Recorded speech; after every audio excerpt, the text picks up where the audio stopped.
ಭಾರತ ದೇಶದ ಇತ್ತೀಚಿನ ಅತಿ ದೊಡ್ಡ ಕೊಡುಗೆ ಎಂದರೆ ಜೂನ್ 21ರಂದು ಆಚರಿಸುವ ಯೋಗ ದಿನಾಚರಣೆ. ಯೋಗ ದಿನಾಚರಣೆ ಇದು ನಮ್ಮ ಆರೋಗ್ಯದ ಬಗ್ಗೆ ಕಾಳಜಿ ವಹಿಸಲು ಮತ್ತು ಸ್ವಸ್ಥ ಸಮಾಜವನ್ನು ಕಾಣಲು ಇದೊಂದು ವಿಶಿಷ್ಟವಾದಂತಹ ಒಂದು ಪ್ರಯೋಗ. ಇದು ಜಗತ್ ಪ್ರಸಿದ್ಧವಾಗಿದೆ. ಆದರೆ ಇತ್ತೀಚೆಗೆ ನಾನು ಕಾಣ್ತಾ ಇರೋದಂದ್ರೆ ಯೋಗಾಸನ ಇದು ಪ್ರದರ್ಶನದ ವಸ್ತುವಾಗಿದೆ. ನಿಜವಾಗಿ ಹೇಳಬೇಕಾದರೆ ಇದು ವ್ಯಕ್ತಿಯ ವಿಕಾಸದ ವಸ್ತು ಆಗಬೇಕು. ಮನುಷ್ಯನ ಶರೀರ, ಮನಸ್ಸು, ಬುದ್ಧಿ, ಆತ್ಮ ಇವುಗಳನ್ನು ಸಂತುಲಿತ ರೀತಿಯಲ್ಲಿ ವಿಕಸಿತಗೊಳಿಸುವುದೇ ಯೋಗಾಸನಗಳ ಮುಖ್ಯ ಉದ್ದೇಶವಾಗಿದೆ. ಇದಲ್ಲದೆ ಮನುಷ್ಯನಿಗೆ ತನ್ನ ಜೀವನದಲ್ಲಿ ನಾನಾ ರೀತಿಯ ಕೊರತೆಗಳು ಹುಟ್ಟಿನಿಂದಲೇ ಬಂದಿರುತ್ತದೆ. ಒಬ್ಬರಿಗೆ ಸ್ಮರಣ ಶಕ್ತಿ ಇರುತ್ತದೆ, ಒಬ್ಬರು ತುಂಬಾ ದಪ್ಪವಾಗಿರುತ್ತಾರೆ, ಒಬ್ಬರು ತುಂಬಾ ಗೆಡ್ಡವಾಗಿರುತ್ತಾರೆ, ಒಬ್ಬರಿಗೆ ಧೈರ್ಯ ಇರುವುದಿಲ್ಲ, ಒಬ್ಬರಿಗೆ ಚಂಚಲತೆ ಹೆಚ್ಚಿರುತ್ತದೆ, ಒಬ್ಬರಿಗೆ ಕೆಲವೊಂದು ಶರೀರದ ವಿಕಾರಗಳಿರ್ತವೆ.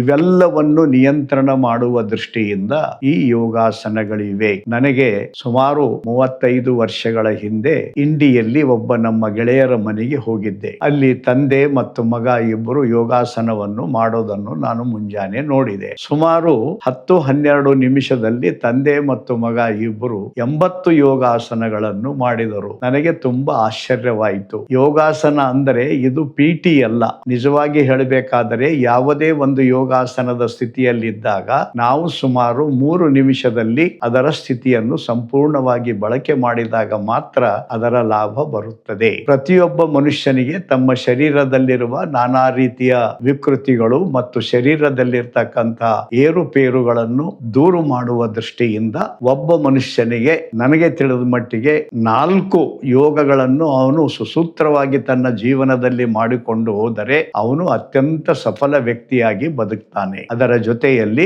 ಸ್ವಲ್ಪ ವ್ಯಾಯಾಮ, ಕೊನೆಯಲ್ಲಿ ಸ್ವಲ್ಪ ಧ್ಯಾನ. ಇವು ಮನುಷ್ಯನ ಸಮಗ್ರ ಶರೀರ, ಮನಸ್ಸು, ಬುದ್ಧಿ ಮತ್ತು ಸಂತುಲಿತ ಆತ್ಮದ ಬೆಳವಣಿಗೆಗಾಗಿ ಇದು ಅತ್ಯಂತ ಅವಶ್ಯಕವಾಗಿದೆ. ಆದರೆ ಇನ್ನು ಮುಂದೆ ಹೇಳಬೇಕಾದರೆ ಇದೆಲ್ಲವೂ ಇದ್ದಾಗಲೂ ಸಹ ಕೆಲವೊಂದು ಸಲ ನಿಸರ್ಗದಲ್ಲಿ ಏರುಪೇರುಗಳಾಗುತ್ತದೆ. ಅತಿ ಹೆಚ್ಚು ಮಳೆ ಹೆಚ್ಚಾಗುತ್ತೆ, ಚಳಿ ಹೆಚ್ಚಾಗುತ್ತದೆ. ಅಂತಹ ಸಮಯದಲ್ಲಿ ನಾವು ಕೆಲವೊಂದು ಮನುಷ್ಯನಿಗೆ ನೆಗಡಿ, ಕೆಮ್ಮು, ಜ್ವರ, ಚಳಿ, ನೋವು, ನಾನಾ ರೀತಿಯ ಸಮಸ್ಯೆಗಳು ಬರುತ್ತವೆ. ಅಂತಹ ಸ್ಥಿತಿಯಲ್ಲಿ ನಮಗೆ ಮೊಟ್ಟ ಮೊದಲನೆಯ ಆಸ್ಪತ್ರೆ ಎಂದರೆ ಮನೆ ಮದ್ದು ಅಂತ ನಾವು ಕರಿತೇವೆ. ಮನೆಯ ಅಡಿಗೆ ಮನೆಯಲ್ಲಿ ಇರ್ತಕ್ಕಂತಹ ಸಾಮಾನು ಅಥವಾ ಮನೆಯ ಪರಿಸರದಲ್ಲಿರ್ತಕ್ಕಂತಹ ಗಿಡಗಳು, ಇದನ್ನು ನಾವು ಸಂತುಲಿತವಾಗಿ ಮಾಡಿಕೊಂಡರೆ ಅನೇಕ ರೋಗಗಳನ್ನು ನಾವು ಮನೆಯಲ್ಲಿಯೇ ನಿವಾರಣೆ ಮಾಡಲಿಕ್ಕೆ ಸಾಧ್ಯ ಇದೆ. ಅದಕ್ಕಾಗಿ ಸ್ವಸ್ಥ ಆರೋಗ್ಯಕ್ಕಾಗಿ ಮನೆ ಮದ್ದು ಸಹ ಅಷ್ಟೇ ಮಹತ್ವದ್ದು ಅನ್ನೋದನ್ನು ನಾವು ತಿಳಿದುಕೊಳ್ಳಬೇಕು.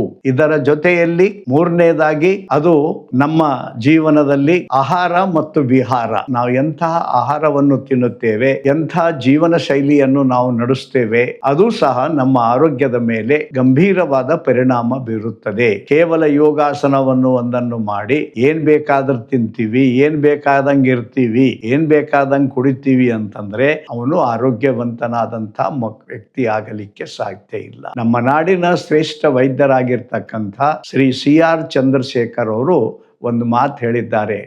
ಆಹಾರದಲ್ಲಿ 4 ರೀತಿಯ ಆಹಾರಗಳು ಇವೆ ಅಂತ ಹೇಳಿ. ಒಂದು ಅತ್ಯಂತ ಉತ್ತಮವಾದ ಆಹಾರ ಮನುಷ್ಯನಿಗೆ ಅಂದರೆ ಉತ್ತಮವಾದ ಶುದ್ಧವಾದ ಹಾಲು, ಅದರ ಜೊತೆಯಲ್ಲಿ ಆಯಾ ಕಾಲಖಂಡದಲ್ಲಿ ಹುಟ್ಟುವ ಹಣ್ಣು ಮತ್ತು ಹಂಪಲು ಅಂತ ನಾವೇನು ಕರಿತೀವಿ, ಅವುಗಳನ್ನು ತಿಂದರೆ ಅದರಿಂದಲೇ ಮನುಷ್ಯನು ಅತ್ಯಂತ ಆನಂದವಾಗಿರಬಹುದು, ಆರೋಗ್ಯವಂತನಾಗಿರಬಹುದು. ನಮಗೆ ಗೊತ್ತಿದೆ, ಅನೇಕ ಋಷಿಗಳು, ಸಂತರು, ಮಹಾತ್ಮರು ಹಾಲು ಹಣ್ಣು ತಿಂದೇ ಬದುಕ್ತಾರೆ ಮತ್ತು ಅವರು ಆರೋಗ್ಯವಂತರಾಗಿಯೂ ಇರ್ತಾರೆ.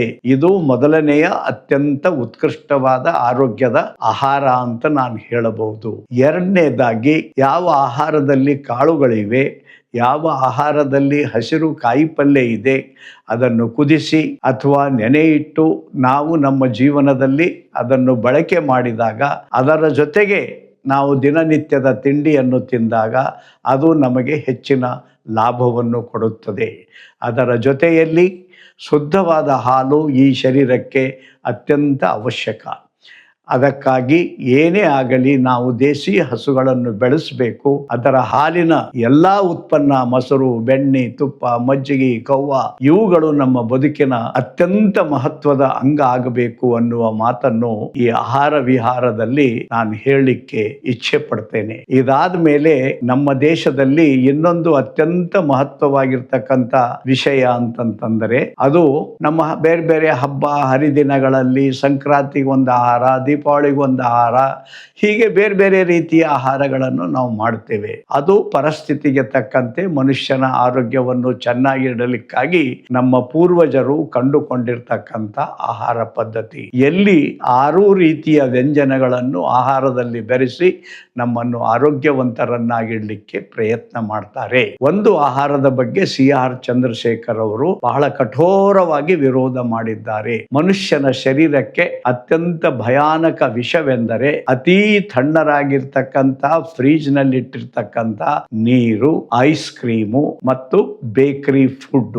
ಇವು 3 ಮನುಷ್ಯನ ಶರೀರಕ್ಕೆ ವಿಷ ಅಂತ ಹೇಳಿದ್ದಾರೆ. ಇವನ್ನು ತಿನ್ನಲೇಬಾರದು ಅನ್ನುವ ದೃಷ್ಟಿಯಲ್ಲಿ ಅವರು ಒಂದು ಸಲ ಸುಮಾರು 600 ವಿದ್ಯಾರ್ಥಿಗಳನ್ನು ಕುರಿತು ಮಾತನಾಡುವಾಗ ಹೇಳಿದ ಮಾತು ಇವತ್ತು ನನ್ನ ತಲೆಯಲ್ಲಿ ಗುಣಗುಟ್ಟುತ್ತದೆ.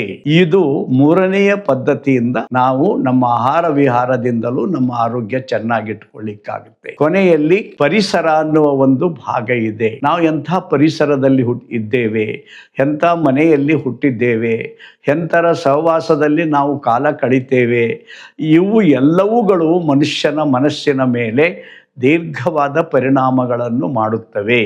ಅದಕ್ಕಾಗಿ ನಮ್ಮ ಸಹವಾಸ, ನಮ್ಮ ಪರಿಸರ ಅದು ತುಂಬ ಚೆನ್ನಾಗಿಟ್ಕೊಳ್ಳಿಕ್ಕೆ ಪ್ರಯತ್ನ ಮಾಡಬೇಕು. ಪರಿಸರದಲ್ಲಿ ನಾವು ಸಮಯವನ್ನು ಹಾಳು ಮಾಡಿದರೆ ಇದೆಲ್ಲವೂ ಮಾಡಿದ್ದು ಒಂದು ಕ್ಷಣದಲ್ಲಿ ಅದು ಹೊಳೆಯಲ್ಲಿ ಹುಣಸೆ ಹಣ್ಣು ತೊಳೆದಂಗಾಗುತ್ತದೆ ಅಂತ ನಾವು ಕೇಳ್ತೇವೆ. ಅದಕ್ಕಾಗಿ ನಾವು ಇದರ ಬಗ್ಗೆ ವಿಶೇಷವಾದ ಗಮನವನ್ನಿಟ್ಟುಕೊಂಡು ಈ 4 ಅಂಶಗಳನ್ನು ನಮ್ಮ ಜೀವನದಲ್ಲಿ ಧಾರಣೆ ಮಾಡಬೇಕು. ಇದು ಮೀರಿದಾಗ ಒಂದೊಂದು ಸಲ ಭೂಕಂಪ ಆಗುತ್ತದೆ, ಬೇರೆ ಬೇರೆ ಮಾರಿ ರೋಗಗಳು ಬರುತ್ತವೆ, ನಾವೇನೂ ತಪ್ಪಿಲ್ಲದೇನೆ ಅದಕ್ಕೆ ತುತ್ತಾಗ್ತವೆ. ಅದಕ್ಕೆ ಕಾಲಮಾನಕ್ಕೆ ತಕ್ಕಂತೆ ನಾವು ಮೊಟ್ಟ ಮೊದಲು ಎದೆಗುಂದದೆ ಅವುಗಳನ್ನು ಎದುರಿಸಬೇಕು ಅಂತ ನಾನು ಹೇಳ್ತೀನಿ. ಜೊತೆಯಲ್ಲಿ ಮನುಷ್ಯ ಎಂತಹ ಕಠಿಣ ಪರಿಸ್ಥಿತಿ ಬಂದರೂ ಸಹ ಉದ್ವೇಗಕ್ಕೆ ಒಳಗಾಗಬಾರದು.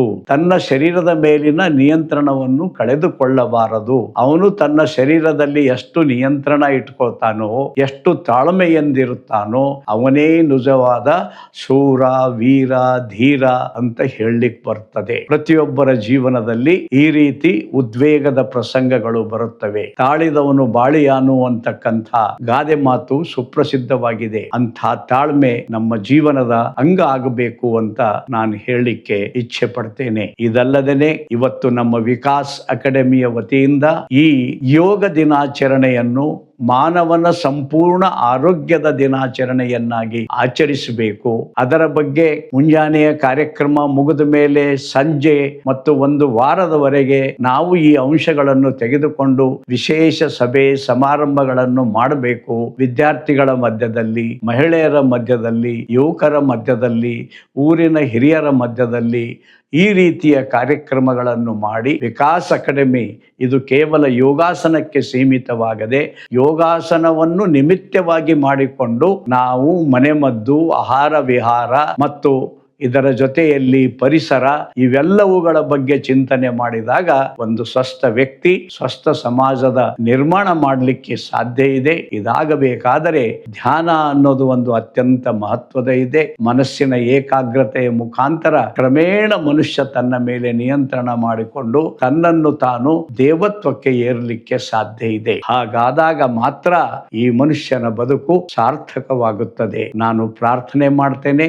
ಎಲ್ಲರೂ ಇದನ್ನು ತಿಳಿದುಕೊಂಡು ತಮ್ಮ ಜೀವನದಲ್ಲಿ ಅನುಕರಣೆ ಮಾಡಬೇಕು, ಬೇಗನೆ ಏಳಬೇಕು, ಬೇಗನೆ ಮಲಗಬೇಕು ಮತ್ತು ಈ 4 ಬಿಂದುಗಳ ಬಗ್ಗೆ ವಿಶೇಷ ಗಮನ ಕೊಟ್ಟು ನಮ್ಮ ಆರೋಗ್ಯಕ್ಕೂ ನಮ್ಮ ಪರಿವಾರಕ್ಕೂ ನಮ್ಮ ನಾಡಿಗೂ ದೇಶಕ್ಕೂ ಸಶಕ್ತ ಮಕ್ಕಳಾಗಿ ನಾವು ಬೆಳಿಬೇಕು ಅಂತ ಹೇಳ್ತಾ ಮತ್ತೊಮ್ಮೆ ತಮ್ಮಲ್ಲಿ ವಿನಂತಿ ಮಾಡ್ತೇನೆ. ಶಿಕ್ಷಕರಿರಬಹುದು, ನಮ್ಮ ವಿಕಾಸ್ ಅಕಾಡೆಮಿಯ ಕಾರ್ಯಕರ್ತರಿರಬಹುದು, ನೀವು ಇಡೀ ಒಂದು ವಾರ 21ನೇ ತಾರೀಕಿನಿಂದ 28ನೇ ತಾರೀಕು ತಾರೀಕುವರೆಗೆ ಕನಿಷ್ಠ 5 ಕಾರ್ಯಕ್ರಮಗಳನ್ನು ಮಾಡಿ ಕಲಬುರಗಿಯ ವಿಕಾಸ್ ಅಕಾಡೆಮಿಯ ಕಾರ್ಯಾಲಯಕ್ಕೆ ಒಂದು ಫೋಟೋ ವರದಿಯನ್ನು ಕಳಿಸಬೇಕು. ಇದು ನನ್ನ ಕಳಕಳಿಯ ವಿನಂತಿ. ಅಂದಾಗಲೇ ಮಾತ್ರ ಸಮಗ್ರ ಆರೋಗ್ಯದ ಬಗ್ಗೆ ಚಿಂತನೆ ಮಾಡಿದಾಗ ಮಾತ್ರ ಈ ಯೋಗ ಡೇ ಅಂತ ನಾವೇನು ಕರಿತೀವಲ್ಲ, ವಿಶ್ವ ಯೋಗ ದಿನಾಚರಣೆ, ಅದಕ್ಕೆ ನಿಜವಾದ ಅರ್ಥ ಬರುತ್ತದೆ. ಆ ದಿಕ್ಕಿನಲ್ಲಿ ನಮ್ಮ ವಿಕಾಸ್ ಅಕಾಡೆಮಿಯ ಆತ್ಮೀಯ ಕಾರ್ಯಕರ್ತರು, ಅಭಿಮಾನಿ ಶಿಕ್ಷಕರು, ಸಮಾಜ ಬಾಂಧವರು ಇದಕ್ಕೆ ಒತ್ತು ನೀಡಲಿ. ಇದೇ ದಿಕ್ಕಿನಲ್ಲಿ ನಾವು ಬದುಕುವಂತೆ ಪೂಜ್ಯರು, ಅದೇ ರೀತಿಯಾಗಿ ಊರಿನ ಹಿರಿಯರು, ಸಂಘ ಸಂಸ್ಥೆಗಳು ಈ ವಾತಾವರಣ ಸಮಾಜದಲ್ಲಿ ಬೆಳೆಸಲಿಕ್ಕೆ ಪ್ರಯತ್ನ ಮಾಡಬೇಕು ಅಂತ ಕಳಕಳಿಯಿಂದ ವಿನಂತಿ ಮಾಡ್ತಾ, ನಾನು ಕೊತ್ತಲಬಸವೇಶ್ವರ ಭಾರತೀಯ ಶಿಕ್ಷಣ ಸಮಿತಿಯ ವಿಕಾಸ್ ಅಕಾಡೆಮಿಯ ಪರವಾಗಿ ನಮ್ಮೆಲ್ಲರಿಗೆ ಈ ಯೋಗ ದಿನಾಚರಣೆಯ ನಿಮಿತ್ತ ಕೋಟಿ ಕೋಟಿ ಶುಭಕಾಮನೆಗಳನ್ನು ಸಲ್ಲಿಸುತ್ತೇನೆ. ಎಲ್ಲರಿಗೂ ನಮಸ್ಕಾರ.